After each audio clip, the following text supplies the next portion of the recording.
Nothing. I'm not putting the dangly earring on, Matt, that you told me I can't wear because of audio issues. Okay, Lacey put in a very... I didn't put it in. I put it on. Okay, Lacey's wearing a very obnoxious, loud earring to look like Helen Slater as Billie Jean. Billie Jean Davy. It's the only... You're lucky it won't go back on. It does make you look rockin'. I won't disagree. I like that. But I'm not allowed to be on the podcast if I wear it. But the problem is...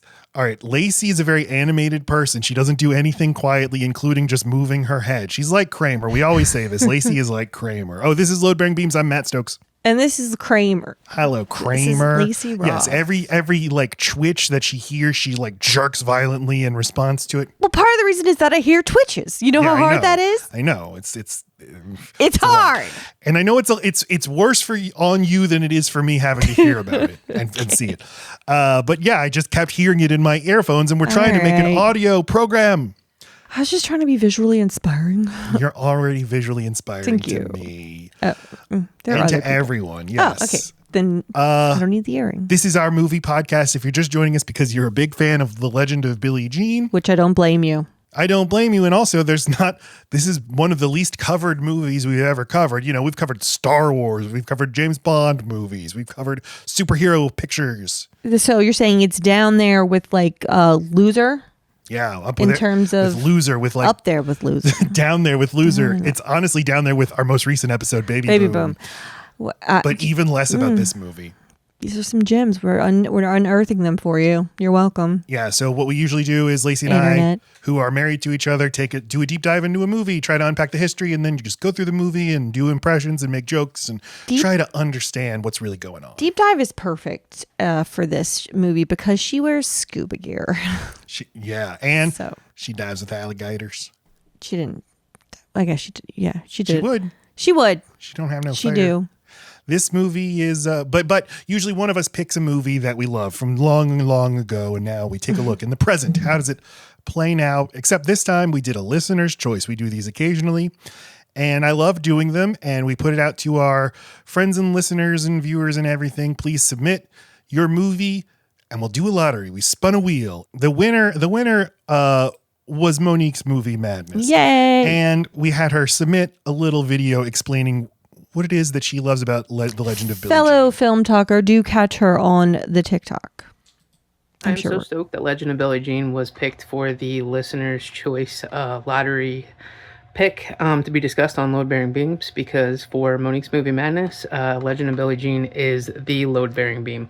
This is actually the first movie that I ever saw in a theater environment. It was at a drive-in. My mom took me to see this with the movie Mask, and it's just what led to great 80s movie fun. It had a great soundtrack. It wasn't an over-the-top plot of a movie, but I just fell in love with the way it was done.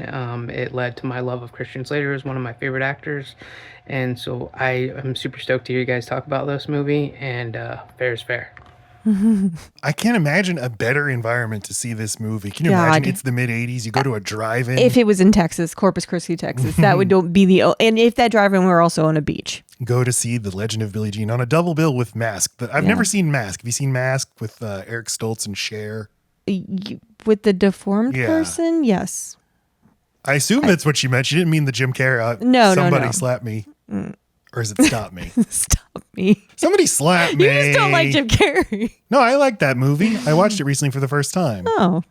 And speaking of Jim Carrey, we'll be covering The Truman Show soon on Patreon. You gotta pay Patreon. So our histories with this movie was nothing. I'd barely even heard of the movie.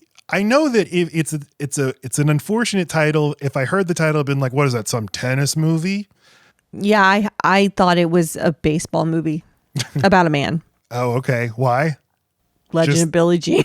I don't know why. Yeah, I assumed it was about Billie Jean King, the tennis player, or somehow related to the song that just happened to be the biggest song in the world at the exact same time the movie came out. Which is kind of weird. The radio's always playing in this movie and nobody ever references, hey, this is kind of like that song that's very popular. How's it anything like the song, though? It's not. Just the words Billie Jean. Yeah, but it's a negative song about a person named Billie Jean. Yes, I know. But if the song is the biggest song in the world and people keep saying Billie Jean, isn't somebody going to be like, Billie Jean? Nobody ever does that. They don't do it. They couldn't get the rights to even those moments of the song. No, I know that's why. Oh, he knows everybody. I'm so sorry I told you something you know. Well, fuck. But here's what I don't know. Well, I'll just say what I think before. So, okay. I was looking at the poster. I have the DVD right here. Like this movie, which was not a hit at the box office, is so a TriStars release. So this was a Sony Pictures. I mean, owned by Sony. So neglected by the studio that this DVD was literally print on demand, which is a model some of the studios were doing. It's like, if somebody places an order, yeah, we'll print it out. And you can tell this is printed like on, not computer paper, but it just looks really chintzy. This DVD. Okay. So this is a neglected movie. But I was like, I bet it's fun. It's got the 80s sleaze just from what I can tell. They can come into my movie orphanage, which is what I consider all of these are my foster children. Oh, that's why you feel so powerfully for them. You take care of them. Yes, and if someone wants it more than I do, I will give it to them because I am just a foster home. This is just temporary. The VHS isn't particular. I just want them safe until someone else wants them safe. Yeah, this is a stop. This isn't or forever. It just depends. Things might turn out that way. Anyway, I think she undersold it. I think this is a secret masterpiece of 80s American movies. I loved this movie. Awesome. Fuck yeah. Monique, look what you done. What did you think? I fucking loved it. I was enraptured. Southern accents are they're dicey. It can really say that again. Say dicey again. Dicey. Yeah, sure. They can turn me off of a movie really quick, but these were so believable and sweet that it didn't bother me once. It added to it. It's a minor miracle that I had never heard of. It doesn't make sense to me that I've never heard of it because it's right in my groove of movies. I assure you, it is the title. It was probably in Miss Barber's little freaking recipe box, and I thought, oh, baseball movie, gross. I don't. That's all that happened. No, that's probably true for me. But the working title of the movie was "Fair is Fair," which is also bad. Yeah, I think the Legend of Billie Jean kind of. How do you even? Is the Beatles a bad band title? I don't know. It's just the Beatles. All I know is the Legend of Billie Jean's a great movie. Now that I've seen the movie, though, I think the title is perfect because of exactly what it is. Exactly what you're watching. She went viral. You are watching a legend unfold before your eyes. Right, and then even becoming mythical, and that she's not actually doing all that. Forever in her life, she will always be tied to things she did not do, as well, because that's just how it goes. But so why did we like this movie so much? I mean, for me, I've talked so much about my love of 80s sleaze and just, I love the Friday the 13th movies. And partially I just like looking at these weird people and the way they dress and how little clothes they wear, the boys and the girls. I like the soundtrack. I like this movie looks incredible. It was shot by Jeffrey Kimball, who the next year would shoot Top Gun. And you can just feel the heat in every scene. You can feel how hot everything is. Yes, I loved that. They're like pouring glycerin on the actors. Are they? Like, yeah, we need you to look like it's hotter. They look sweaty as shit. Yeah. And then their clothes have sweat on them too. And I love that. And it is weirdly pitched at at kind of a PG audience, even though there's a few F-bombs and there's a pan away before a sex scene happens. And I realize this is kind of a Spielberg movie. Sure, yes. It's kind of a Goonies. It's kind of it is meant for children to watch it or slightly older children to watch it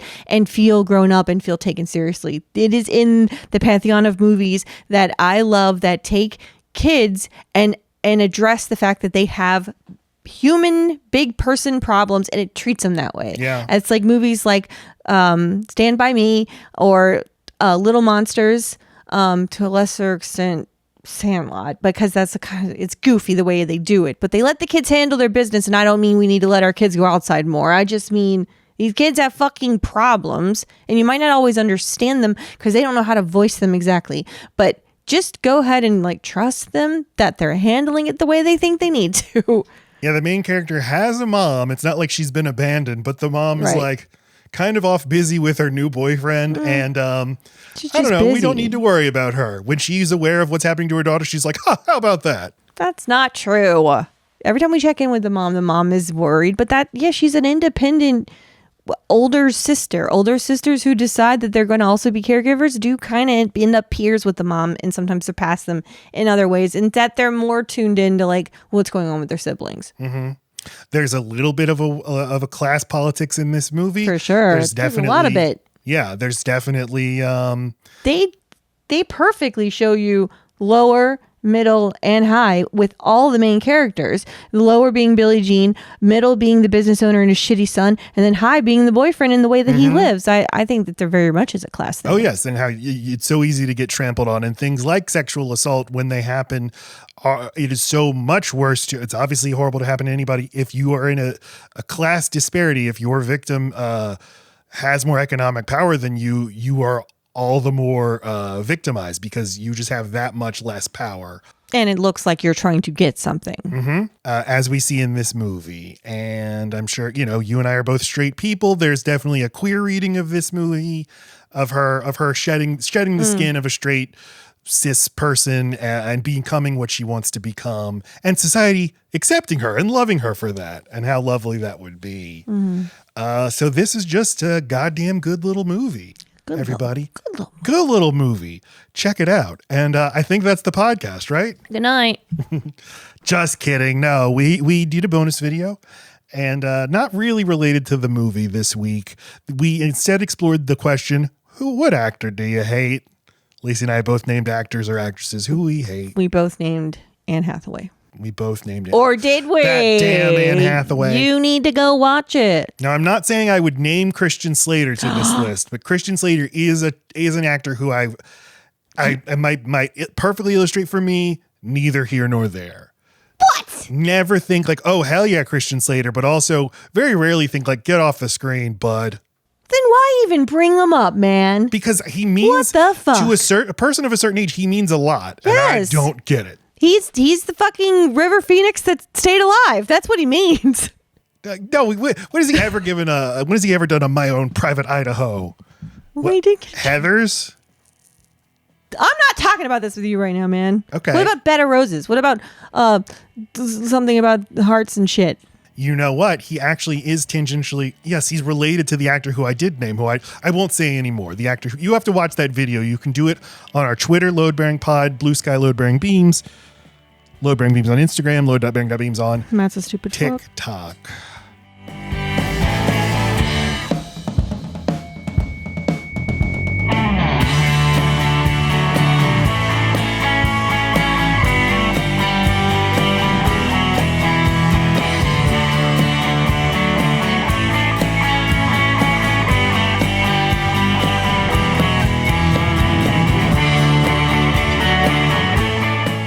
Now, the brief history of the Legend of Billie Jean. And we start with in the most logical place, with communism. Perfect. This is all just becoming a way for you to sneak in your history, things that you like to talk about anyway. But go on. Or as J. Edgar Hoover pronounced it, communism. Now, again, very little information about the production of this movie anywhere, but on this shitty DVD that I mentioned, which was released upon the 25th anniversary of The Legend of Billie Jean, there is a commentary with Helen Slater and Yeardley Smith. Yeardley Smith plays Petter. Yeardley Smith is, of course, Lisa Simpson. She is a delight on. I've heard her on hundreds of Simpsons commentaries. So she's a pro's pro, and she's a delight on Simpsons commentaries. And this is a very charming commentary where these two are just hanging out, watching the movie and laughing, saying like, our accents are so bad. Helen Slater, though, has a lot of good information about this movie. Okay. For example, this kind of made everything a little clear to me. The original screenplay for this movie was written by a person named Walter Bernstein.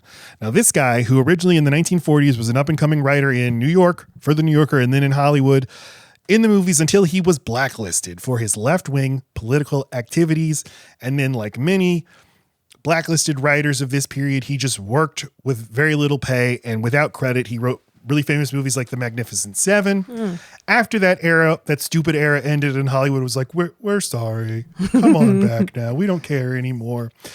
He wrote a movie called The Front, starring Woody Allen and Zero Mostel, a movie about a blacklisted writer, and he got an Oscar nomination for that movie.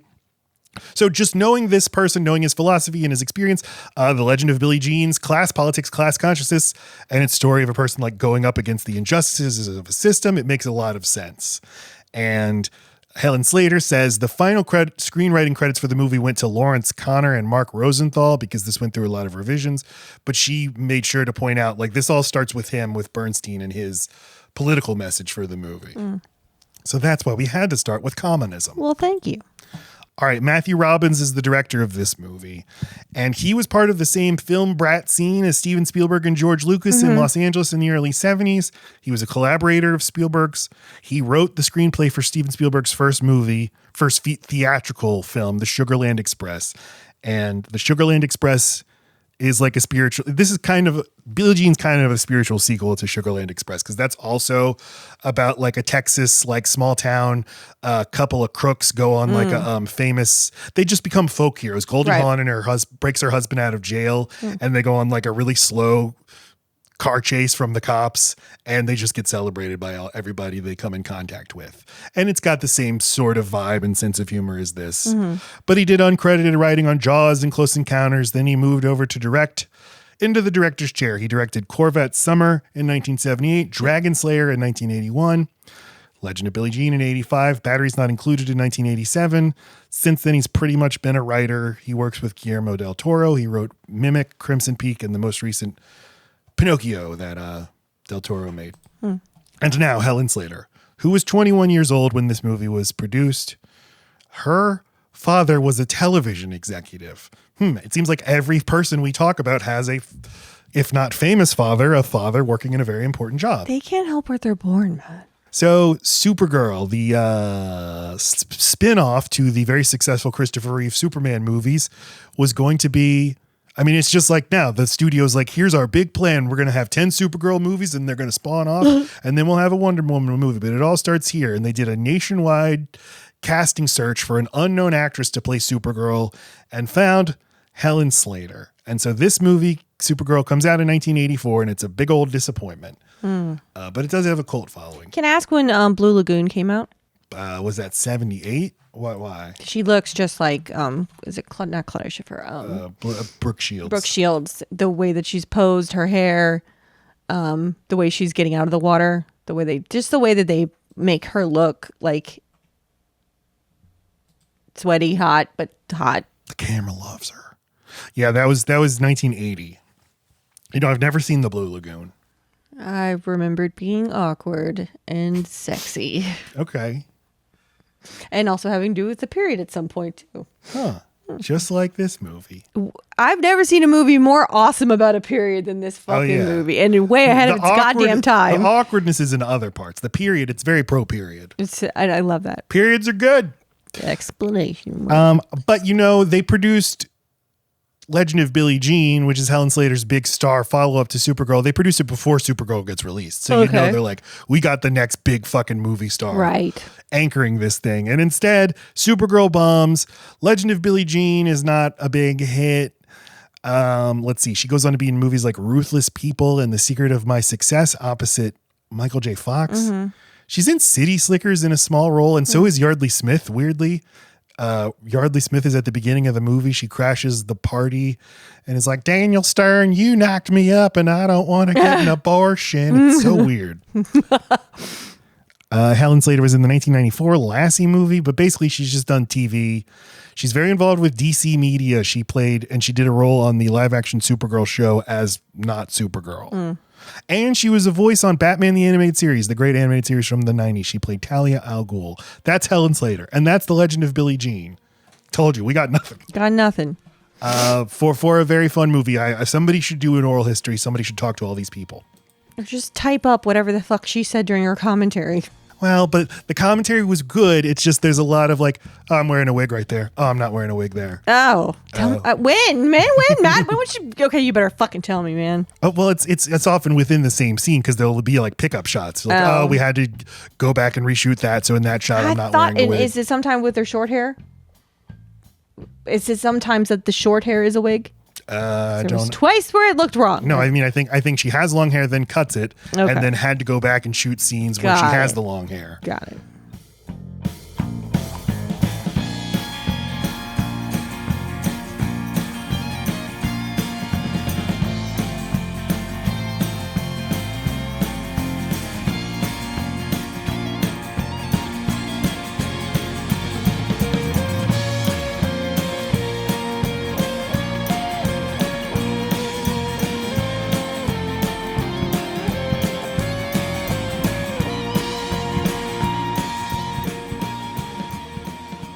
So this movie, the Legend of Billie Jean, the legend begins. Every legend has a beginning, and this is where we begin. Thank you, Matt.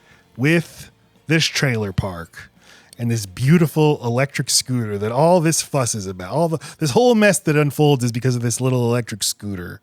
And a short-shorted little Christian Slater is about to take her out for a spin. And we hear like this radio host. This movie has like a radio. There's a music playing constantly, and you also hear radio chatter throughout. It's the same VJ or DJ. Sorry, DJ. JJ whatever. JJ whatever here for Corpus Christi. Last name, but you don't know. He instead of a narrator, I think it's clever to use a radio, especially because they're in the car so much, and because this is a time when everyone listens to the radio everywhere. And he's kind of a Greek chorus. I'm gonna slap the face. So this is Corpus Christi, Texas, where the movie was actually shot. And people, it's too damn hot. We see Helen Slater as Billie Jean. She's doing the laundry. So we see like right away, she's kind of running this family, even though she has her mom. Her mom's kind of a dumbass or something. No, man, God damn it. She's a widow. She's a widow, fucking widow. And she lives in a trailer park. She's like the only income probably. So get off her goddamn back. All right, she's one person. Mrs. Jean. This trailer park though, it's not what, those Hollywood sickos have their prejudices about trailer parks. This trailer park, it's a good family environment. I want to go to there. I will say it is a fucking weird move though, that with the insurance money from her dead husband's who died of a motorcycle accident, that she allowed her son to buy a scooter. She didn't want to do it, but that's what I guess they're all grieving in their own way. Yeah, this is how I didn't connect it that he died in a motorcycle accident. So yes, he owns it by getting a scooter. I mean, that looks like a motorcycle, but they keep saying scooter. But it means so much to him because he bought it with his father's insurance money. Yeah. And to be more like him. Right, exactly. The right away, the leering camera with Helen Slater. Christian Slater is, and these people are not brother and sister in real life, despite having the same last name, and they play brother and sister. In the movie, Helen Slater says to this day, people ask her about that. Yeah. He's like, come on, sister, we got to go wherever. And she's like, hold on there, Binx. Christian Slater plays a character named Binx. And Billie Jean, we just get a behind shot of her just taking off her shirt and changing. This is a very sexual. I'm glad she was 21 because Jesus. Yeah, and the movie is just, everyone in the movie is just, it's very, they're just sexualizing her. Don't be pretty. That's the Spielberg wouldn't do that. No. Not because he's too woke, but because he's just too prude. Matthew Robbins is like, show him if you can. No, but but this feels more real. I feel like this is an accurate way that what happens to pretty girls. They're not taken seriously. They're taken advantage of. Girls are in general, but don't look like this in a small town. Of course. I'm saying the camera itself, you can feel is also like, oh God, look. Yes. And there's even a big role that a camera plays right away. It feels so freaking voyeuristic and wrong, this guy with the camera. And then it proves to be a very shitty thing that these pictures exist. Yeah. Why don't we go on from the first scene before we get into the whole movie? Well, they go off together on this scooter, and then a gang of local toughs pulls up beside them and starts pulling pranks on them. This also happens in Texas Chainsaw Massacre 2. I guess it was the early 80s in Texas, and this is what you did. They had a lot of places to drive. Everybody had a car, and I even as a high schooler, for me, we would go drive. That's a thing.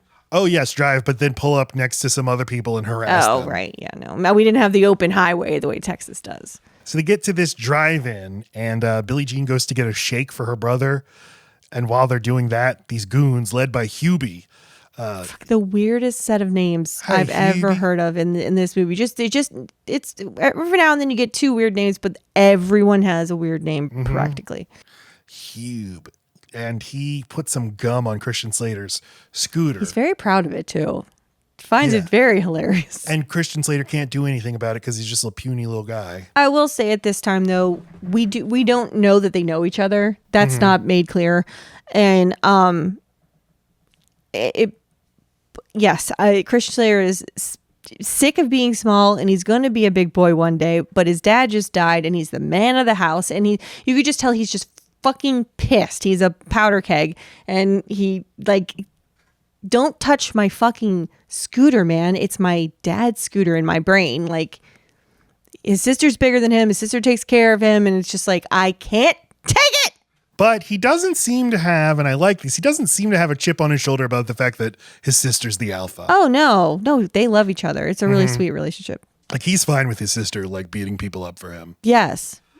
She comes out when she has a strawberry shake. He wanted a vanilla Don't they have vanilla? And she's like, gosh, Binx, don't you ever get tired of vanilla? Stop. She says they're out, which is like, God, you lie. You can't have a strawberry shake without having vanilla base. So you liar. Well, they're just pushing. I mean, no, that's not how shake machines work. This is a Sonic drive-in or just a regular drive-in. It all starts with vanilla. It occurred to me, I was like, oh, it's like a Sonic. And then I realized, no, wait, Sonic is an adaptation of these. They used to have the real thing, a drive-in, and then Sonic's like, hey, we'll recreate that old thing. Okay. So Hubie comes out. Again, Hubie's the lead goon, and he keeps harassing them, and he attempts to kiss Billie Jean against her will. And now her brother springs to her defense and throws his shake in the guy's face, and they take off in the scooter. But they get far enough to their watering hole here, and they're just going to jump in any body of water because they are fucking scorching hot. And there could be gators in that water, but Billie Jean doesn't give a shit. And it's very, they definitely display Billie Jean's body right away. I mean, luckily her and Christian Slater play it just right some fucking how. I don't know how they managed to not make it look incestuous, but they do it.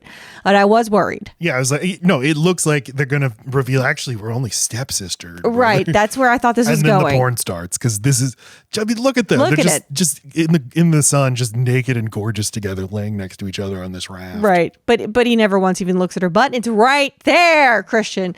Just do it, Christian. Just take a little look. Anyway. And I guess this is a known hole of watering because the assholes pull up and they take the bike or they start turning it on and fucking with it.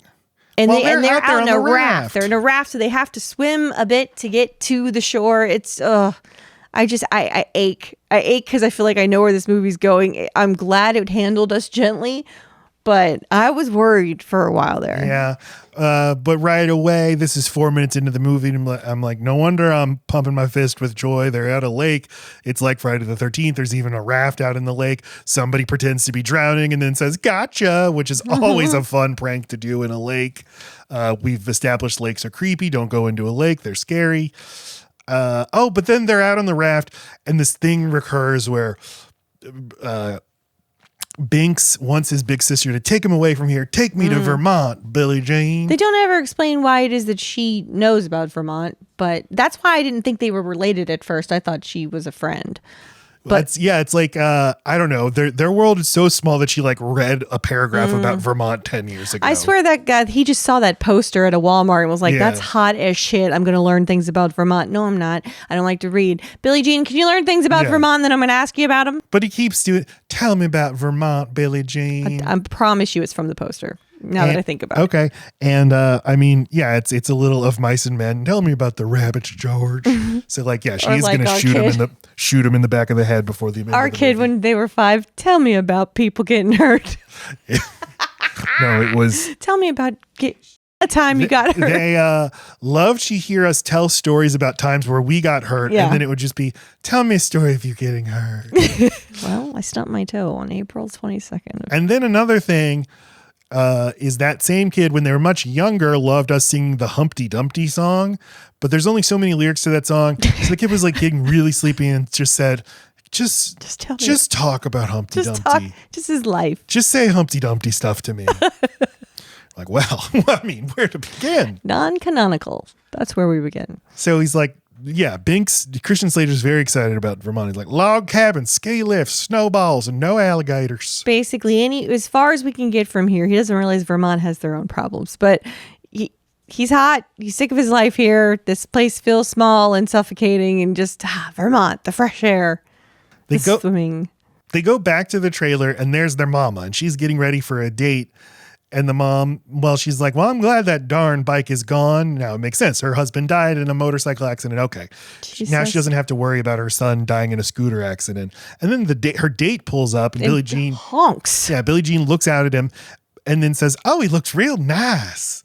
And I was like, he didn't even come to the door, Billie Jean. What are the standards? I thought it was supposed to be a joke. Like she's like, this is a scumbag and Billie Jean's an idiot. But later in the movie, they see the mom is like happy with this guy, which, you know, if we think of this as an Amblin movie, like, no, things are nice and they're going to work out well. But Binx, he's really upset about his bike. He's like, that Hubie, god damn it. He better not hurt my bike nor even scratch it neither. And then he just takes off into the night to go find Hubie and get his damn bike back. So Billie Jean goes over to her friends' houses, Ophelia and Putter. So Ophelia, played by Martha Gemmon, and Yeardley Smith plays Putter. And again, Yeardley Smith, who was 20 years old at the time. You have to stop telling me that.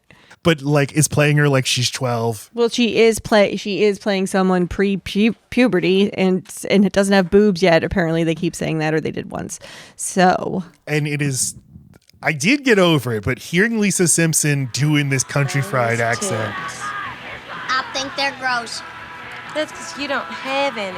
What a cow, you think you want to look like that? I'm hurt. I'm here. But don't you think that whenever she is outside of like her voice acting, she has to do a country accent, or else it just sounds like all the things she voice acts? Well, you will see her in live action movies like, again, City Slickers. It was fucking weird when I was 13 years old and saw. No. I was just making fun of it. When I was 13 years old and saw this movie and suddenly like, why is Lisa Simpson in this movie? Why does she look like that? And she'll pop up like she has a one scene role on Mad Men. And it's like, but that's Lisa Simpson. I mean, she says on the commentary, she's like, yeah, I thought this movie was going to make me a huge star. Oh, Basically all 6 of the main Simpsons actors thought they would have big live action careers. And instead they got super wealthy doing voices on The Simpsons. yeah. So they're just like watching music videos and eating food outside, and Billie Jean comes over and she's like, you gotta take me to the police station. Gotta take me to the police station. And now we see an adult, and you feel like, yeah, he's not taking them seriously enough just yet. But even when you notice it's the guy from E.T. who takes Elliot serious, then you know you're going to be okay. Mm-hmm. Yeah, Peter Coyote is Lieutenant Ringwald, is the cop. Yes. And you're exactly right. Like, he's basically playing the same kind of role as in E.T. It's like he's a representative of the state who is my adversary. But you can tell he has a little more empathy and just a better head on him. You know how you can tell right away he's not like the other guys, and you can even see it in this shot? He's like the only man that doesn't have a mustache. Yeah, I mean it. True. The only adult male that does not have a mustache. They comically have one on every other fucking Yahoo. But you know, she's there in her midriff with no bra on, and it just clearly looks like a kid, a sexy ass kid. But he's not being weird, and it's like it's such a low bar, but to look like that and not be treated like you're asking to be commented on it's a fucking astonishing feat that he's being completely dad about it in the best way. And you know, she's reporting her brother missing her and telling him about the bike, and he's like, look, we have to give this a couple of days. It's like, yeah, they really can't do much for a couple of hours of whatever. Like, no, you don't understand my brother, like this is really serious. And then Putter speaks up that Hubie's he's a fucker, and the officer can tell, like, okay, you're really serious. I understand that this means a lot to you. How about in 2 days, I promise you I'll go get the fucker. He uses their language. Mm-hmm. It's so sweet. Mm-hmm. And she feels a bit relieved. She at least was heard out and was taken seriously, even if he can't really do anything just yet. Yes. If he ever makes comments about her being pretty girl, it's toward saying like, because he says like, well, you're a pretty girl. Maybe Hubie is just doing this to get your attention. He's saying it matter. He's saying it as a way of explaining other males' behavior. Mm-hmm. He says it about Hubie here. He says it to Hubie's dad later, like trying to get to the bottom of like, what is your fucking deal against this girl specifically, especially when it's the brother that fucking shot you. Now when sorry, spoiler alert for later in the episode. But her lack of bra, does it bother you?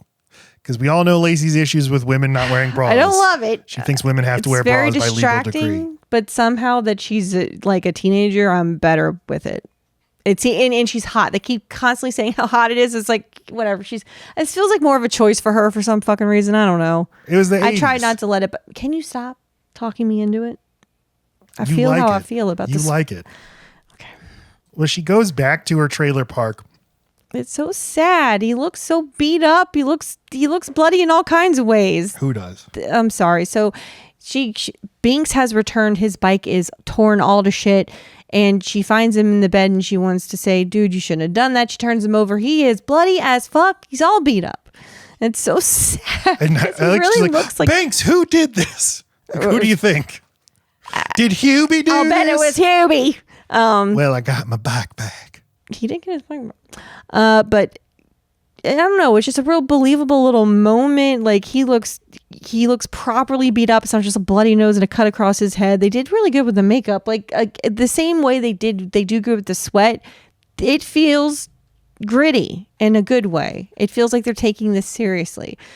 And they look just like brother and sister here. And I don't know. It's just a sweet scene, but it's jarring. You don't expect this bloody fucking kid. Mm-hmm. And well, and there's she's walking back with Putter and Ophelia. They go their separate ways. Ophelia and Putter go into their houses, and Putter, the younger was supposed to be grounded, so she wasn't supposed to go to the police station. We just hear her go back into the house, and she's like, "Hi, Mama," and then just hear her get smacked. Well, but before she walks in, she like gets herself together. She's like, "My mom's awake." I mean, and it implies like, yeah, you're about to get punished further, but we don't really know it yet. And then you're about to get slapped the fuck out. There's a lot of child abuse in this movie, and it takes it seriously. Surprising amount of child abuse. A surprising amount. Yeah, we said this is a wholesome family environment, this trailer park. I'd say of the two moms, one's good, one's not so good. So it's kind of a wash. A wash. And then I was impressed at the makeup carrying through. You know, sometimes in movies, less serious movies, they'll forget about injuries and then just all of a sudden they look normal again. They're normal again. And I just think it's a good reminder of, and I even think, look, Christian Slater looks like he has like cotton stuff in his cheek, even to give him like some swelling. I just think it's very effective. So it's the next day and the sister's right pissed. No, I guess they have some time. They go get an estimate from auto place, body shop, and they get an estimate for how much it's going to cost to fix the bike. And she walks up to Hubie at his dad's very fucking convincing, awesomely observed, shitty souvenir shop that's on the beach. I fucking love the vibes of this shop so much. It's very this is a very beach Pensacola. town. So Pensacola. I've never been to Corpus Christi. I've been to Galveston. It has this vibe, and this is secretly like a good little beach movie. It is, but Pensacola it's just this way instead of this way. I mean, it's the same like lesser expensive mid-class kind of easy vacation area. Mm-hmm. Not pretentious at all. Anyway, they walk into that store, his store. Well, she makes her brother stay in the car and her friend. Like she's gonna go handle it. And she says, "This is the estimate. This is for the bike." And then she said, "This is for you." And then this is one of 3 nut kicks, nut knees. Mm-hmm. Just gives it to Hubie's ball sack, and he's on the floor. Always effective. So good. Just slams her knees into those testes, and he's just on the ground. Oh, and then the dad comes in, sees the boy on the ground. He's like, "Dad," and he's like, "You fucking loser on the ground. Get up, dummy. She did this to you," which is this thing. This dad hates this fail son. Yeah. Well, you know why Hubie's the way that he is. Mm-hmm. But he's like, a lady did this to you? And he pretends nice, and like you just know it. It's covered in slime. You're like, this fucker is, you can just tell right away he's a what's in it for me kind of guy in every aspect, in every interaction, and dealing with any person or item or circumstance. Hubie immediately says, like, she says we owe her money, but she's trailer trash. Don't believe her. And the dad's like, Hubie, get lost. I'm going to talk business. And so, like, the dad poses at first like he's a little sympathetic. He's like, that idiot son of mine. I bet he does owe you the money. Okay, why don't you come up to the office? I'll give you the money. Right, I don't keep that kind of money down here. He starts walking up the stairs and looks at her and he's like, well, come on. You want the money, don't you? Yeah, the money can't come back downstairs on its own. And she's got the like, right. Okay. Does follow him upstairs. And then he pulls out a giant wad of cash, but he's like, your mama's whatever her name is, ain't she? Yeah, good looking woman, your mama. You're a real good looking woman too. I bet you drive them boys crazy. With your smile and your teeth. And your pretty teeth. Bet you had old Hubie running around with his paw sticking straight up in the air. And she's like, Mr. Pat, I got my friends out in the car. And so he looks like he's going to give her $608. Instead, he gives her $50. He's like, it's a layaway plan. You come back to me whenever you want some more money and I will sexually assault you. Right. You can earn as you go and learn as you earn. And yeah, because he's also like, and you're going to love it. And she fights him off. Disgusting. And yes. At the same time, Binx and Ophelia now have gone into the bottom of the store. There's nobody in there. So Christian Slater Binx just opens up the cash register. And in the cash register, a gun. He's like, hey, what's this? And Billie Jean and the evil dad now have come downstairs, and he's still got her like by the arms. She's clearly running away from him. Yes. So Christian Slater holds up the gun. He's like, let my sister go. He's like, now, son, you don't want to do anything you'll regret. And then Hubie runs in. He's like, what's going on? And the dad's They're trying to stick us up. This is when I got super outraged. I was like, that's what they're going to say. They're going to say, right. He's like, they're trying to rob our store. And she just tried to seduce me upstairs. Yes, like, that's not true. To distract me. I know, I'm getting so mad. They're going to believe them. They're like, no. And Billie Jean throughout the movie is like, the injustice of it. No. Right. I'm good. But so the dad is like, son, you're not going to do anything with that gun. It's not even loaded.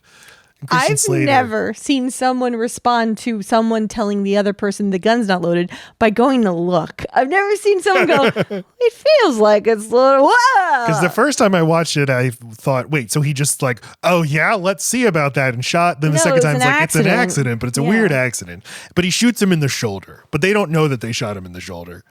I know, because I love John Wick. So anytime anyone gets shot in the John Wick locations, I'm clocking it. I know they're coming back. They go, oh, my shoulder. Well, they know they don't. I just see where the bullet goes, man. I got eyeballs. So the three Ophelia, Billie Jean, Binx, they make a run for it. Oh shit. They get in the car, and then Hubie calls the police, and the chase begins, or they have to go on the lam. They don't know where to go though, so they return to their homes to pack their clothes. It's not that they don't know where to go, so they go home. They need shit. They need their stuff. They drive around for a little while and then go home. No, they don't. They go straight to the house. No, they don't. They do drive around for a little while, and they're like, we need gas. Oh, we don't have any money. So they go home, and Putter is there scrubbing an oven rack, and she's like, what you guys doing? And they're like, we're running away. And she's like, oh, I'm coming too. So they all pack their bags. And Putter brings a lot of weird shit, including lots of marbles. Just dumps a fish tank full of marbles. Yes. And the scores going nuts at this point. And then the radio host is like, we have reports of a man shot in a store and 3 dangerous teens. Be on the lookout for 3 dangerous teens out there. Corpus Christi. Gun down. Peter Coyote, as the cop, as Lieutenant Ringwald, arrives at the store. And he's like, he's going to interview Hubie, and they show him Billie Jean's picture from the yearbook. And he says, oh God, I think I blew this one. And I love how he admits it right away. And he comes clean. Like, I was warned. Yes. Because now, this is now what's happened. This is Hubie. This is the fucker you are a fucker. Mm-hmm. But he goes over to Hubie, and Hubie's like, this nice cop's going to be nice to me. And he's like, son, I'm sorry, your dad, you must be in a lot of distress. Let's talk about something else. Let's talk about you and motor scooters. And then it cuts. And so like our heroes, they're going to stay inside an abandoned mini golf course. I find this all very charming and like really, I think it's all very realistic. I think it takes a while to find somebody, no matter how bad they are at running. I think you would go to a familiar place that you think is obscure, and I think they picked a good enough place. Like, you go far enough, it feels far. I'm a kid, this feels far. Yeah, and obviously this is a world before cell phones. This is a world before like traffic cameras everywhere. And there's this element where the cops are like, we don't know how seriously to take this. Is it?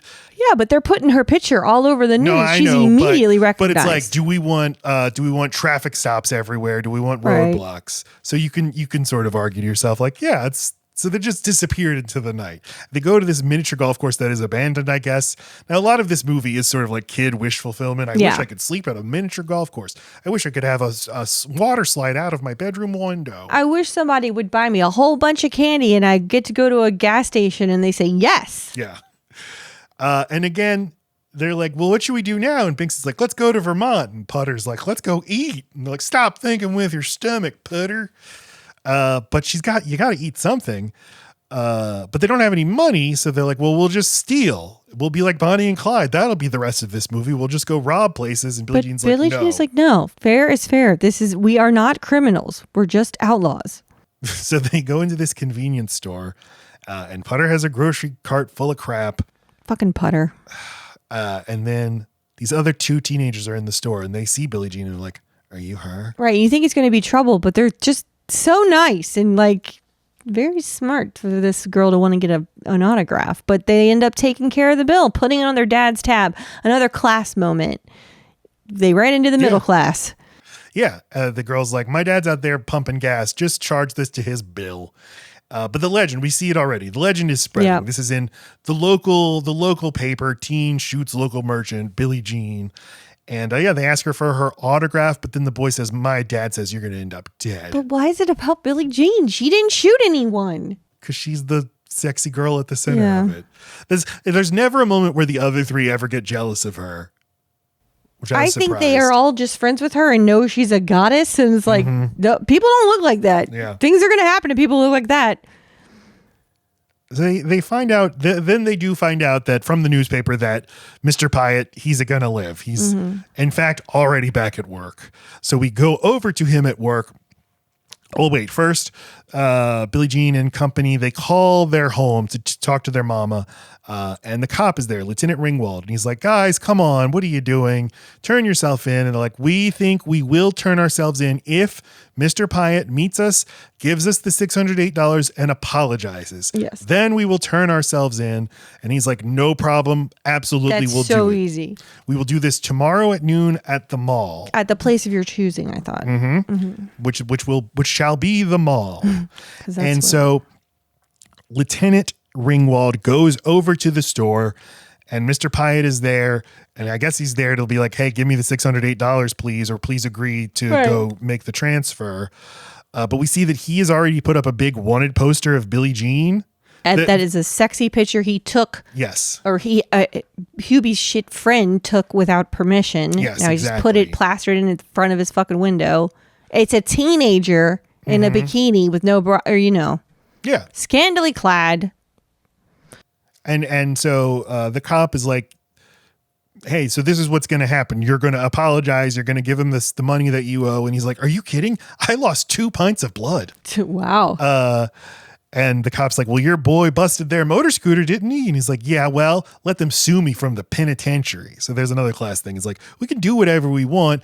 And there might be consequences if they have the resources to try to enforce them. Yeah, I mean, go ahead and sue me. This cop is going to him in good faith, like with a rational mind of like, I know you want him to pay for having shot you or for us to figure out what happened here, but we need them to get here first. We need them here. So why don't you do what you owe them is this money for the bike and say you're sorry for that. And then we can do the other part. Yeah. But this guy's just like, fuck them. But then some teenagers come in and like, hey, that big poster out there, can we buy it? And then this guy gets dollar signs in his eyes. Yeah. And so another thing that's happening in the background of this movie is like him commodifying the dissent that's going on here. The act of defiance is like, well, we will package that and sell that back to you all. So then we have this scene at the mall, this Sunrise Mall in Corpus Christi. It looks as gloriously 80s as you would imagine, with, the big trees and plant life. It's more classy than you'd imagine. It's got a lot of shrubbery and a waterfall. The Esplanade Mall in Kenner, Louisiana had a lot of that too, and I just miss it so much. I miss it too. You smell the chlorine in the fountain. The elevator descended into the fountain. That was my mall. We still have Lakeview, but it's not the same. Lakeside? Lakeside, sorry. Lakeview is a hospital. Lakeview, the hospital, is not the same either. I know. They just let people die. All right. So it turns into a little more of a kid heist movie all of a sudden. They've got a plan where they're going to go steal some items to make it to where they can. I think the plan is to just make sure it happens, like money, apology, and then we'll go quietly. And I think they're just prepared for if that's not what happens. Mm-hmm.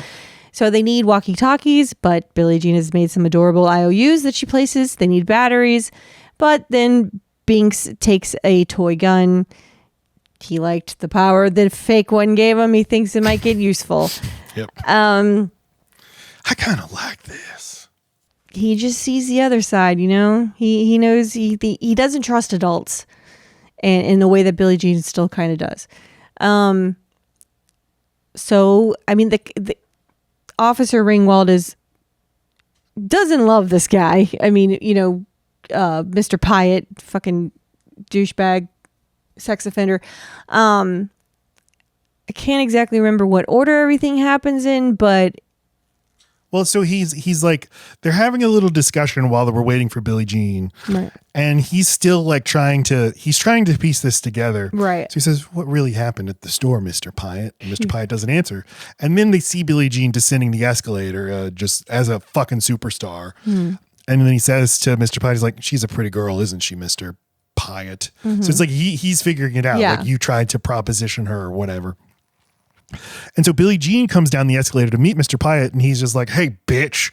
Right. You think he goes off script. Who the fuck does he think he is, not doing what the cop told him to do? He's like, "You think you made a deal? You made a mistake." Ooh. So he like extends the envelope out, and she's about to grab it, and he drops it, steps on it, and he's like, "Now, Hubie." And then Hubie and his goon friends jump out, and Billie Jean just easily runs away. Up a fucking water fountain after kneeing him in the balls again. Hubie loves it. Yeah, and this father once again is like, "You dumb son of a bitch. What do you have, balls the wrong way?" Billy Idol's Rebel Yell starts playing for the first time in the movie, and just a lot of chases.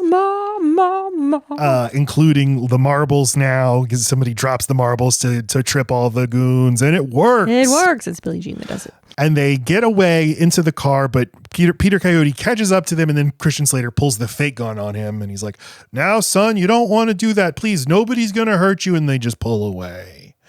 And then at this point, there's like news people interviewing kids at the mall and teenagers like, "What do you think about Billie Jean?" The legend is building. One woman says like, "I think they're picking on her because she's a girl, and that's just not fair." Yeah, they say actually pretty decent shit for an 80s movie.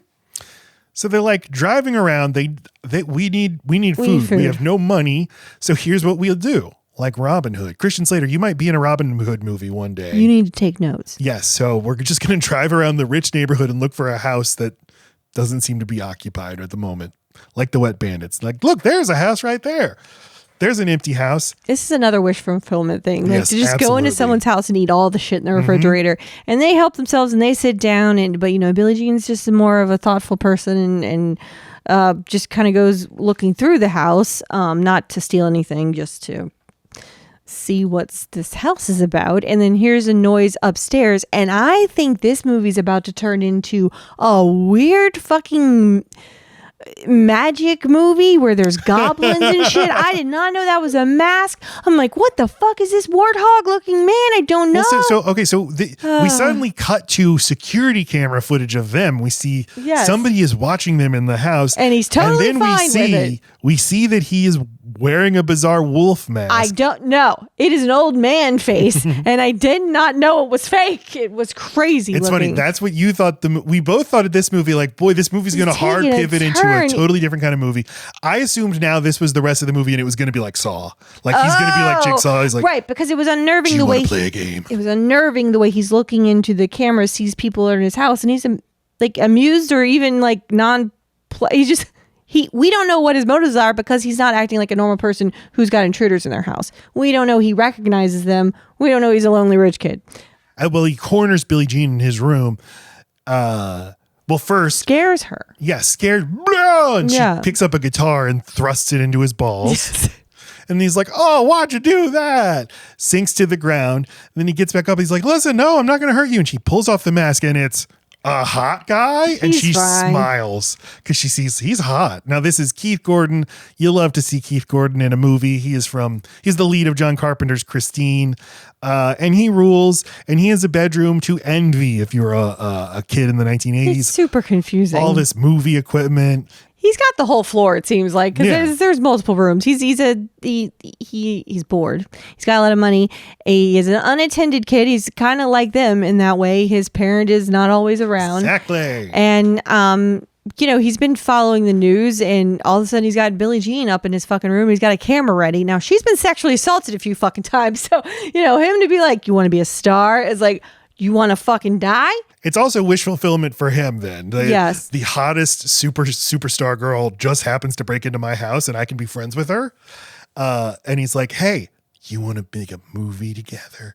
And it seems like right there it could go into another disturbing direction. Instead, she's just like, oh, you're weird. And then the rest of the kids come in and they're like, hey, what's going on in here? And they turn on the news and watch it together. And then they watch Joan of Arc. First, they're like, first they interview Mr. Pyatt and he's giving him a bunch of bullshit. He's like, these are some disturbed youths. It's a real problem going on in our society.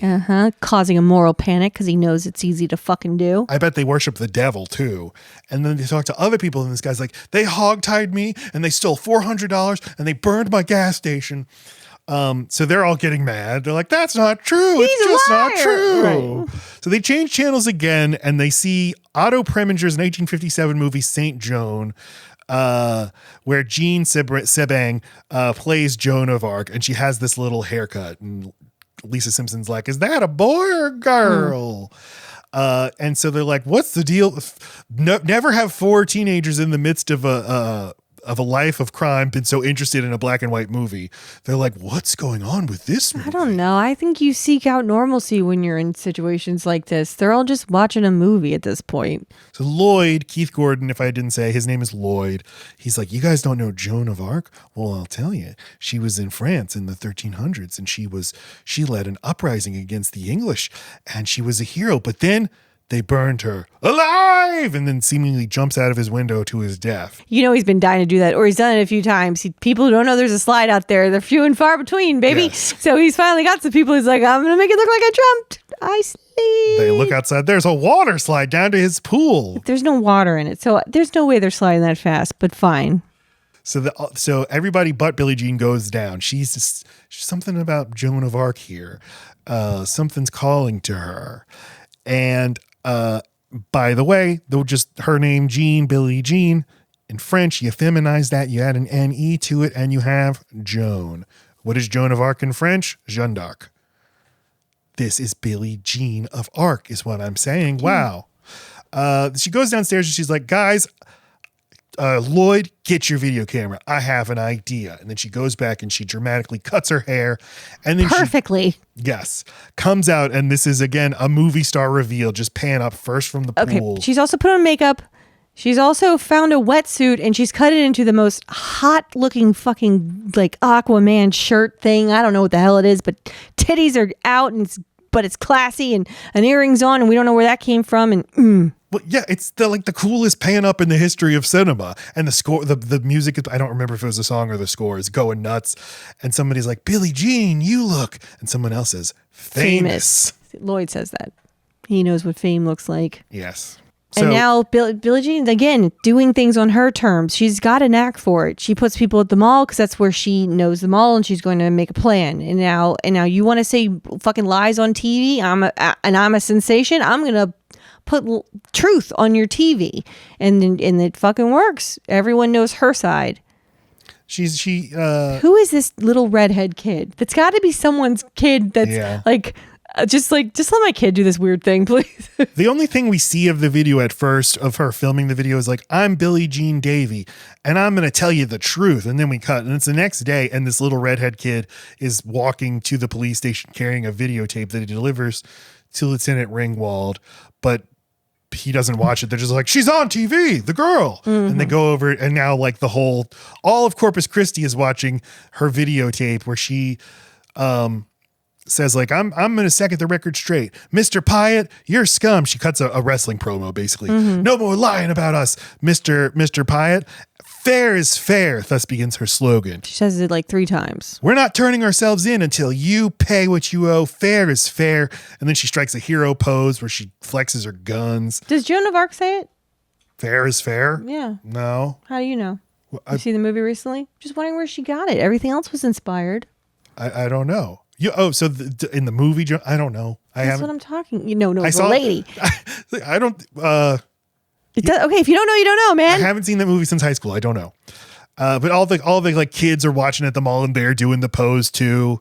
I mean, the pose is just flexing, but Right. Shades here of Katniss Everdeen, Yeah. or Batman. Batman, you have to be a symbol to the people. It's not enough to just be yourself and do something. Do what you're going to do. You also have to be a symbol, Mr. Wayne. So now we meet the district attorney who is Lloyd's dad. That's why he's not around much. He's going to be running for office to be Attorney General. Attorney General, right? It's Dean Stockwell, the great Dean Stockwell. I've never seen Quantum Leap, Lacey. I'm sorry. You don't have to be sorry. I am, though, even though I don't have to be. Dean Stockwell from all the David Lynch movies, from Married to the Mob, from Battlestar Galactica. Yeah. He's the district attorney. Oh my God, this thing's getting bigger and bigger every second. The district attorney of Corpus Christi. He's not totally okay. Whoa, well, we do. So the kids are leaving the Lloyd's house, but Lloyd first offers. He sees fun when he's up against it. And he doesn't want Billie Jean leaving him just yet, so he offers to be a hostage so that they have leverage. Yeah, I like his reasoning. He's like, listen, they're chasing you, but you have no leverage because you don't have anything they want. You have to give them something you want. What are you talking about? Me. Things like, you got to tie me up and hog tie me and everything. Ooh, awesome. Okay. But also he's like, please don't leave my house. I just made friends for the first time. And so, yeah, Dean Stockwell comes in. He's talking to Lieutenant Ringwald. And Ringwald is like looking around his house and he's like, I think these kids, I think they're just having fun. I don't think this is an actual kidnapping. But he's like, oh no, my son hates me and he'd do anything to embarrass me because I'm running for Attorney General. This is kind of weird, underbaked plot of the movie. Yeah. But the cop's like, even thinking like, I think the gun that Christian Slater pulled on me, I heard reports from the toy store that they had some stolen merchandise. I bet that's not even true. But Dean Stockwell's like, I'm not so sure. We got to take this super carefully because the way you win as a prosecutor when you get elected is you just have to be as tough as possible on crime. Yeah, I mean, they can't not take this seriously and have some kids kill his kid during an election cycle. Be a bad look. And then we cut to them filming a hostage video of Lloyd. It's probably my favorite scene in the movie because so funny. He starts like, he can't get through anything he says without laughing, and everything he's laughing at, Billie Jean is laughing at too, and they're like mentally boning each other already. And he's like, Daddy, just remember, if you get someone's ear in the mail, it's mine. And they're laughing together. And then they hear a radio commercial for a local car dealership. It's like, come on in and get the Billie Jean special. Mark's the Honda where fair is fair. They find out in the paper that the DA is offering a $10,000 ransom. And I love that in the same newspaper article, they're like, and your dad says to remember to take your medication. Oh, right. Well, and this is when we start to see like, this is not a great relationship. He's a very wealthy person offering $10,000 for his son, and his son is upset. Like, that's bullshit. That's such a low amount. I was trying to see how much you valued me, and you can't even do it. I think $10,000 is a fair amount. Yes, but it was. You did see Lloyd was upset, right? Yes, I did. Okay. I think Lloyd's a little high on high on himself. Over at Mr. Pyatt's store, he's just having all of this merch. He's moving so much Billie Jean merch, and he can't move it fast enough. People want it so badly, and he even has this giant plaster statue of Billie Jean being installed. It is disturbing looking. Yeah. And like the district attorney then comes in, Dean Stockwell. And it's never rubbing him right. This is always just that he wanted to sell a picture of her. It was creepy because it's a picture of her in her underwear, basically. But you're just making such a spectacle of all of this. You won't give them $608, but you will do this. I mean, there's so many shirts, so many hats. How many items do we need here? Yeah. And then I didn't need this scene. This scene hurt my heart. I can't get it out of my head. Okay, what happens? So why does it I just feel like they could have.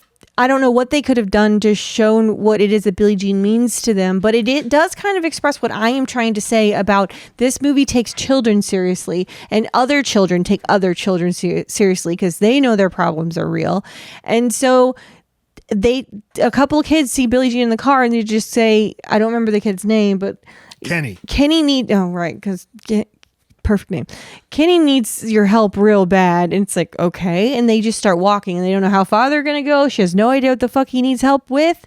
And then they just get to the outside. And the kids just start joining them. Yes. And this is when it gets the most Amblin-y because you just have an army of children just jumping out of tree houses, so many kids. Rufio's there. Yeah. And you get up to this not very taken care of house and you hear the beating. Yes.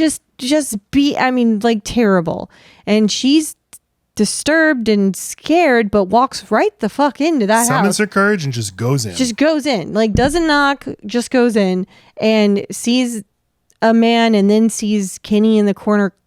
Again, very realistic, which is why it was hard to look at. The kid looks dirty in addition to just bruised and old bruises. The way an abused kid looks, bruises on top of new ones, or you know what I mean.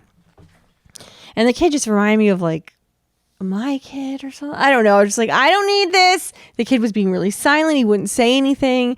And I just know the reality of inserting yourself on a domestic violence situation this way. I know it makes things worse for the kid more likely than it doesn't. I get what this movie's doing. I know that it's a kid wish, a fulfillment situation of like someone who says fair is fair is going to take me out of here.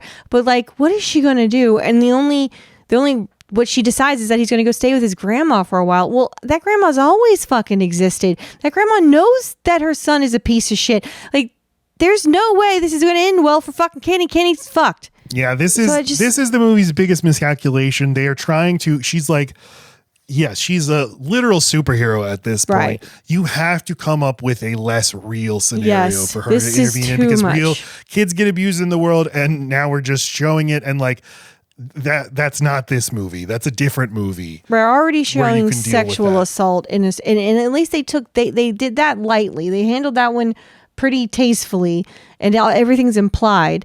This is just fucking real. The dad looks drunk or dad looks like an abusive dad. Like it's all it's too real. Yes. Well, what are we doing? Even he's like, who the hell are you? She's like, I'm Billie Jean. He's like, oh my God. You want a Coke or something? Right. Well, he looks outside. At first he's like, you get the fuck out of my house, bitch. But then he looks outside and he sees all of the kids and he pans. And this is like shot for shot, a reference to Alfred Hitchcock's The Birds. Oh, okay. Where you step outside and there's just birds everywhere. And you're like, okay. Good. I don't want no trouble now. So then Billie Jean leaves with Kenny. She's like, Kenny's going to stay with his grandmother for a while. And all the kids are like, yay. Yes. The thing that's not well observed about this is that all the kids care about that kid would be a social pariah. That kid is the kid that shits himself in school and you don't know why. That kid's the kid that acts out or comes to school and he's not wearing the right clothes for the right season and is dirty. Those kids aren't fucking like rallied around and protected by their peers. That's not true. So that's the one part of the movie where I'm like, we don't need this part. Yes. And I'm not saying you can't sure have movies that deal with this. It's just for a movie that's been so breezy and had like striking the right tone of like balancing fancifulness with serious stuff. This is like sudden swerve into something really, really serious. And it doesn't treat that seriously. It doesn't treat it seriously enough because they don't stay with him long enough. They don't make sure he's okay. They don't put him in the hands of his grandma. All of a sudden there's a there's a car chase with a guy that wants to shoot out the tires. Yeah, this is insane. This is so like a giant truck passes them by, and now Caroline Williams, who we loved so much in Texas Chainsaw Massacre 2, where she played Stretch, one of, if not the very best final girl ever. And I recognized her, but they only let her act in Texas, Matt. Yes, I guess because this is a one scene role, and it's in the credits. She's just listed as like lady passenger or something. Pickup lady. Yeah. Pickup truck. Like, is this a cameo or a role? Confusing. Anyway, she's like, stop, it's Billie Jean. And her boyfriend's like, it is. Hell yeah. And he pulls out a shotgun. No, it's not. It's a down payment on a house or something like that. Yeah. Because now he wants the ransom or the reward or whatever. So a little car chase happens. It's a good car chase. Because there's real fucking gunshots being fired through the head spaces of the car. This is the first time they've been in real physical danger, and that Billie Jean has put her young friends in danger. And this is like a turning point for her. Like, this is too much. Just as you know, for a little movie to have a car chase where you topple over a real vehicle, it's really effective. I always forget you like stuff like that. But I don't notice it. It ends in like 45 seconds. And Billie Jean's freaking out and she's looking over at everybody. Is everybody okay? She looks over at Putter. You're covered. You're shot. And she's like, no, I'm not. I'm like, well, you're covered in blood. And then she just gets the smile. And they're like, it's finally happened. And Putter says, it's about time. She's finally perioding. Wow. And Billie Jean says, it's freaking awesome or whatever she says. Like, yeah, periods. Woohoo. Well, yeah, because Christian Slater's like, ew, gross girl stuff. Yeah. And then like later they're at a dock and Billie Jean is like washing Putter off.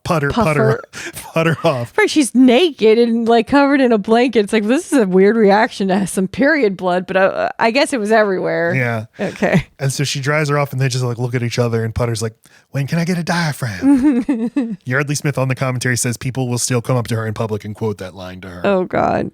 But this is what makes Billie Jean realize her friends are in danger. She has to let Ophelia and Putter at least. They need to go. She can't see them get hurt. Mm-hmm. That night, she has a little dockside kiss with Lloyd, and then the next morning, then she's like, "I've decided we're going to leave those two girls behind."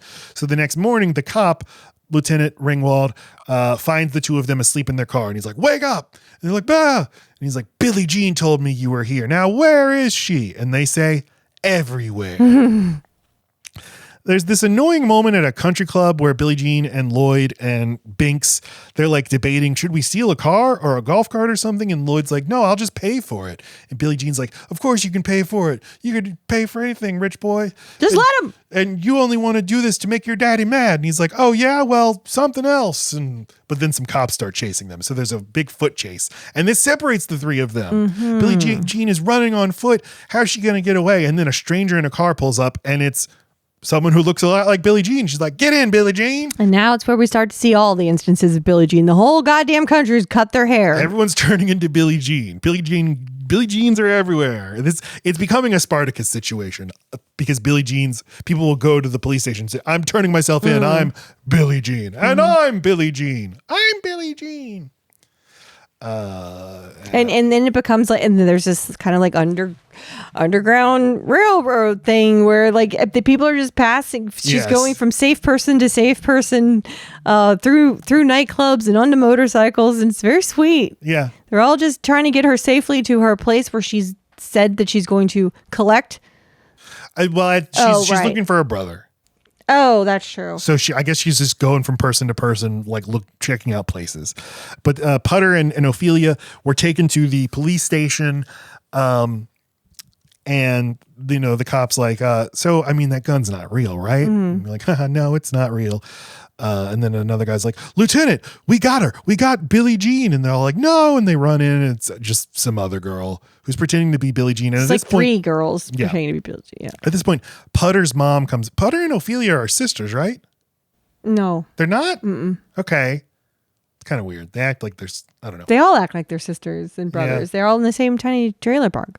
It would just, I don't know. It feels like why else is a girl who's much younger than them hanging out with them? Because there's only a few kids in that place and they all just hang out. Okay. Because they treat her like she, oh, should she come to this? She probably shouldn't come with us.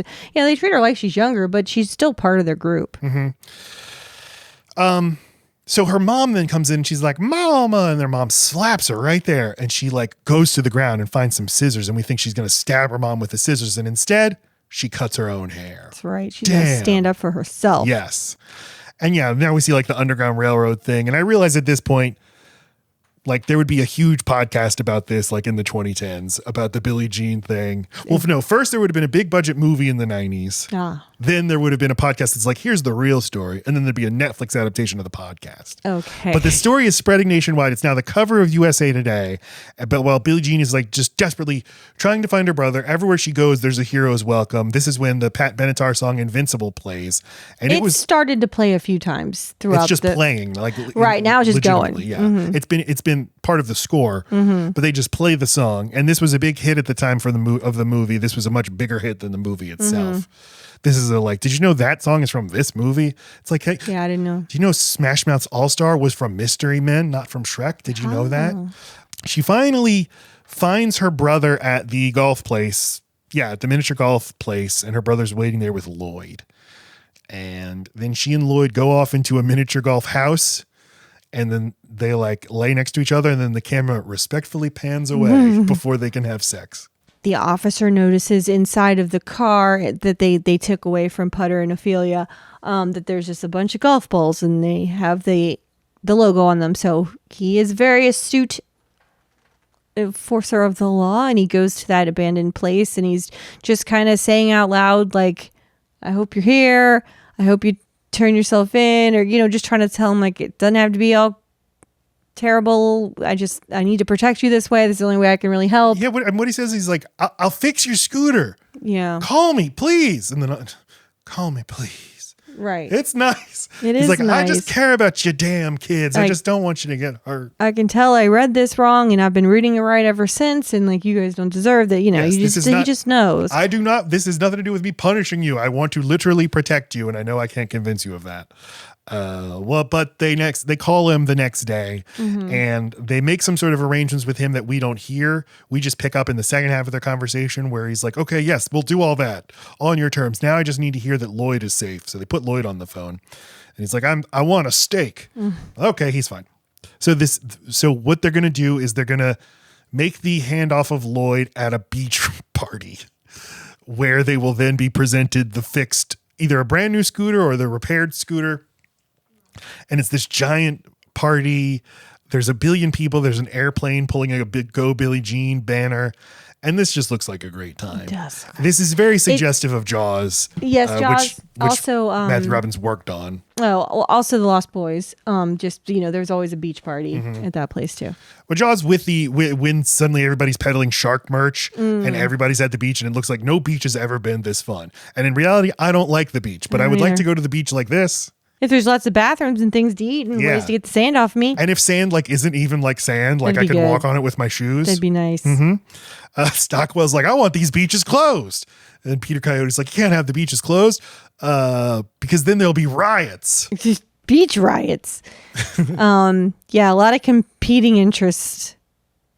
Yeah. Everyone's out to get you've got sleazy ass fucking businessman trying to milk every last cent he can get out of his abuse of Billie Jean, and then you've got this swarmy politician who just wants to be treated like he's fucking royalty and to not be embarrassed because he's royalty and he wants to get elected. And he's like, I'm calling in like SWAT teams and stuff. I have snipers positioned. That is the second time that someone has called in their own muscle over the top of Officer Ringwald. Like, the Pewitt or whatever Pyatt did it with his stupid goons, and now sharpshooters. And then the whole time he's like, you guys don't know what the fuck you're doing. You're escalating this. This could have been done at the very first moment you listened to what I said to do. I understand these kids. They're not bad. You are fucking radicalizing them. You keep making them not trust authority because I'm associated with you and I'm trying to tell them the truth, and then you make it a lie. And this is how fucking good people become seen as or turn into not law-abiding people. You fuckers. Oh. Very well said. I love that at the beach, people are like getting Billie Jean haircuts at the beach. Yeah, there's like a station hair where you can get it done. Like henna tattoos. Yes. And then Ophelia and Putter, they show up in a car and they get out to a hero's welcome. People are going nuts. Putter, Yeardley Smith is like posing like Billie Jean, or posing like Hulk Hogan, basically. Has got her haircut. Biggest mistake of her fucking life. And they're like, I wonder when Billie Jean's going to show up. And Putter's like, I think she's already here. I was thinking this is just like the ending of The Beekeeper, actually. They've set up the snipers, and then just an incredible shot. Billie Jean, we think it's Billie Jean, and Lloyd coming in over the dunes in the sunset. Wondering if they were going to make use of the fact that the brother and the sister end up looking like each other, because I'm thinking that the whole time. They've got the exact same color hair for a reason. That's not Christian Slater's hair color. So like, why is it dyed in this movie? And they're like, okay. Yeah, because we pull in and see it's Binx in a dress and makeup. I don't know that he needed makeup. Well, but it's just another silhouette. It's like he's never been embarrassed about how much he worships his sister. He'll even dress like her and put on makeup and stuff. Meanwhile, the real Billie Jean, she's in the crowd with a wig on. Oh my God, she's pulled one over on us. But Hubie runs out and he's like, it's Binx. It's her brother in a dress. And he uses a slur. And so Binx is like, hey, shut up. And he doesn't mean to, but he pulls out the toy gun. And then the sniper's like, oh, he's got a gun. They shoot him in the shoulder, just like Mr. Pyatt got shot in the shoulder. Right. So, hey, fair is fair. A shoulder for a shoulder. You guys are fucking square, man. At this point, a legit like riot breaks out and people just start swarming. And the most unbelievable thing about the movie is that like 15 people didn't end up getting shot by the cops. Yeah, because the first thing you see is a tiny little girl coming out of behind a barricade just to like start running. And it's like, oh, there's tiny little babies here. They're going to stampede her. But they were behind a barricade. It wasn't like you think, but it's just my worst fucking nightmare, being held back by something and I'm trying to get to my loved one, just the crowd, or just I can't get past something, or people aren't listening to me. It's too loud for me to say or for people to hear me. And I hate it. So we're just watching Billie Jean try to get to her brother. And I don't know exactly where she gives up, but she turns her attention instead to because she's chasing souvenir. the ambulance, and the ambulance just gets too far away. So she's like, and then she pulls off her wig. Well, and then she notices that she's been being made money off of this whole thing, is being commodified. Her tragedy is making rich the person who fucking started it, and she's just like, oh, that's I'm about to tell you about yourself. And just has the most badass stride up to his and tent. I wish she said, I don't know, wish they had workshopped the talk a little bit more. It was fine. I just was expecting like, wah! Like I feel like you have to phrase it in such a way to get people to understand what he did to her. It's nuanced enough that people won't see how abusive and how fucked up it can make you for the rest of your life, and how what a creep he is. And especially in this time, it's just like par for the course. So it's like, I wish she'd crafted it in such a way to make him seem even more as a sleazebag, but I guess it works out. Well, what she says is like, the first thing she says is like, who paid for the scooter? Was it you? And he won't say. And he's like, here, I have the money. Here, you can have the money. She's like, no, who paid for the scooter? And then Dean Stockwell steps out and he's like, I did.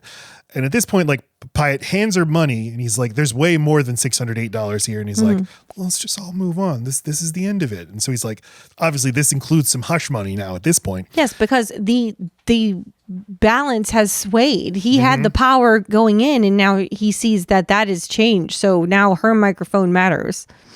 She has gotten the power of people on her side, the power of collective action. So she shouts at him like, no, I'm not gonna take your fucking money. She says, what about the lessons? You were going to give me lessons. You're going to pay me. You said how much I was going to love getting touched by a man like you. And he's like, shut up, slut. This is crazy. I won't spoil anything, but I saw this movie the same day I saw the movie The Brutalist, a incredible 4-hour movie that might win Best Picture. I don't know how much I could give away, but The Brutalist has a very, very similar confrontation involving a father, a son, a sexual assault, and a crowd. Okay. That is crazy. I was like, am I hallucinating? This is the same thing that I saw. Do all movies end this way? Yes. Did Toy Story 4 end this way? I don't remember. I think there was a carnival. Yeah. So she's like, you're right.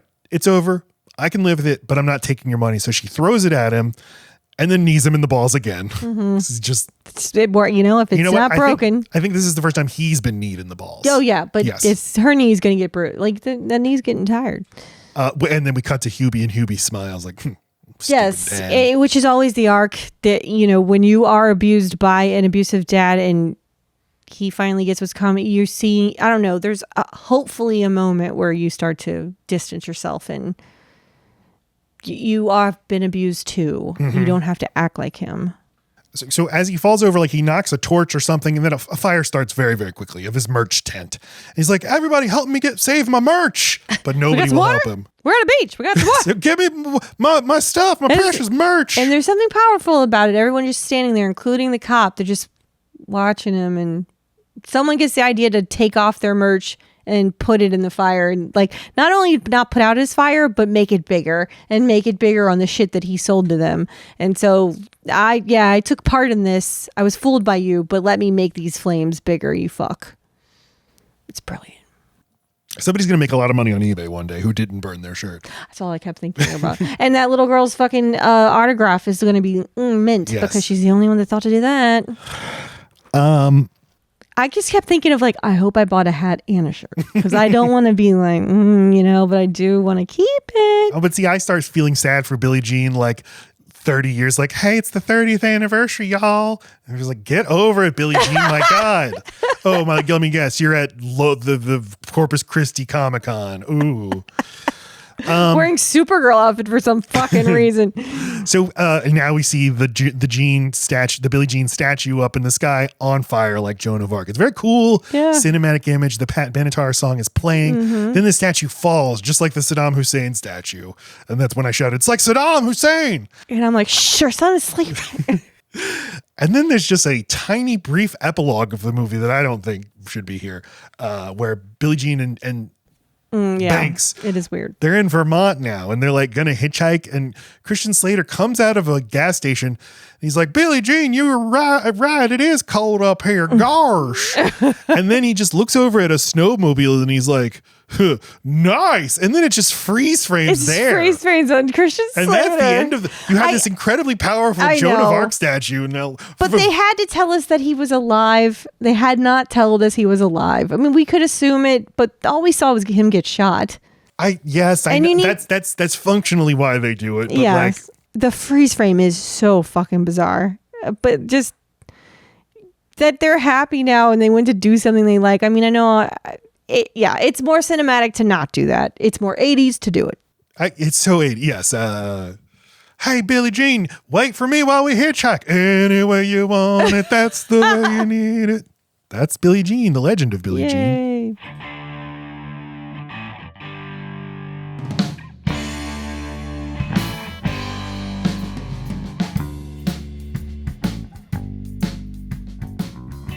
What a picture. Had a great time with this movie. I'll go ahead and give my final thoughts. I think this is a blast. I think it looks incredible. I just love movies looking like this and feeling like this, that has the tone so right, that looks so specific, captures a time and a place. I feel like I'm there in Southern Texas in the 1980s on this beach town, bored as hell, hot as shit. I mean, like, the heat is getting to me. I feel like I've got very few clothing items on and no one cares. Oh, I hope you're only covering your nipples and that's it. Just a little crop shirt. Donald Duck below. Yes. Helen Slater, great. I think Yeardley Smith is a lot of fun. I wish she'd gotten to have a live action career. Instead, she's a billionaire and also a very successful true crime podcaster these days. Oh, what's it called? I don't remember. She and her husband. The Scotland Yardley. Yeah, that'd be good. She and her husband host it. Cute. Helen Slater wish she'd had a cooler movie career, but that's okay. Like Peter Coyote, like Dean Stockwell, like Keith Gordon, and like Matthew Robbins. Why are you skipping Christian Slater? I mean, I'm fine. He's fine. Binx is fine. I think Ophelia and Putter could maybe have combined into one character. Yeah. I don't know that the other one's kind of superfluous, but it's like something about this Yeardley Smith. She's popping. Putter's popping. Popping on the putter. I've never seen Demon Slayer or Batteries Not Included, so I might check those out because I think this is a really well-directed movie. I thought Batteries Not Included was just like a poor man's like fucking... Have you seen it? Nope. All right. Well, maybe. It has one of those twin movies, and I can't think of what it is. Yeah. Not Cocoon. Johnny Five Alive. The fuck's it called? Short Circuit? Short Circuit. Yeah. Oh, I do group those movies together too for some reason. I think they're nothing alike, but there's sci-fi like E.T. There's some more moving thing, and so yeah, I give it 4 out of 5 stars. I think it does run a little bit out of steam in the second half of the movie, and I think that child abuse scene doesn't need to be there, and I feel like Christian Slater can't really live up to the power of his sister, who's not his sister. 4 stars out of 5. See this movie. Lacey, what do you think? I also gave it a 4. I can't remember the last time you and me matched stars. It's like touching tips is what we just... I don't know what we touched tips. Our dick tips. Dude, you pulled out your tip and I pulled out mine. Yay. I can't believe I've never seen it before. I love the way it treats kids. I like that it gets to like some kind of undeniable truths about life, but keeps it to being fun, minus the child abuse scene. So that's the only thing keeping it from a 5 is the child abuse scene. And like, yeah, things will work out for you if you're hot as hell. If you're a beautiful You person. just have to know someone that's hot as hell. That you just have to be with them, and they'll be fine. So you have to at least know them and glom onto them and like be the puppet master. And then you two can win. Okay, fine. You just have to be their brother. That's all I'm saying. Lucky for my brother, huh? Thank God. All right. Coming up on the show next week, we have our Patreon episode, our bonus episode for February, where we are covering what, Lisa? The Truman Show. Why? Because we are obsessed with Severance right now, and it reminded us of the Truman Show. Yeah. Yeah. I just That is Googled why. what movies are like Severance. And they had a list, all the ones you typically think of, The Matrix and Inception. But The Truman Show, I think a very good movie. And I said, let's just cover it because there's a lot to talk Let's about. just do it. We'll just do it. Just get out there. Because then we'll have done it. So The Truman Show coming out February 11th. You can get this by subscribing for $5 a month to our Patreon, patreon.com/loadbearingbeams, where you will also get our other bonus episode, which this month will be on the Spice Girls VHS from 1997, 1 hour of girl power. Our main episode coming up in 1 week, our Valentine's Day special on Twilight, starring Kristen Stewart and Robert Pattinson. It turns me into for our freaking bonus question, I looked up actors that I hate or actors that annoy people, and they are on every list. Oh, Like, sure. Fuck you. Fuck y'all. Fuck you. Yeah, I think You don't know. Kay Stu especially. It's just all the facing, all of the faces. And then, she cheated on him like a dog. No, he's higher on the list every time. Really? Mm-hmm. Yeah, he's got a lot of business too. But I love these two, and we already recorded this episode with our friends from the Fiction Fixation podcast. It is our longest episode ever. Oh, really? It is more than 2.5 hours. We all have a lot to say about Twilight. We're knowledgeable. So please tell a friend about Load Bearing Beams. Subscribe to us on YouTube relative. at Load Bearing Beams Pod. Yeah, tell a relative If too. you're feeling, divided by politics, unite with our podcast. Where you'll agree with everything we Thank say. you. Yeah, no, totally. I'm on Letterboxd at Matt Stokes 9. Lacey's on Letterboxd at Loadbearing Lacey. My music by Roll Out 9. Roll Out 9 is my band. We do the music for the show, including the song you're hearing right now. You can hear our album, The Joy of Averages, on Apple Music, Spotify, Amazon Music, YouTube Music. Okay. And that's all. Thanks, everybody. I love you. Goodbye. 3, 4.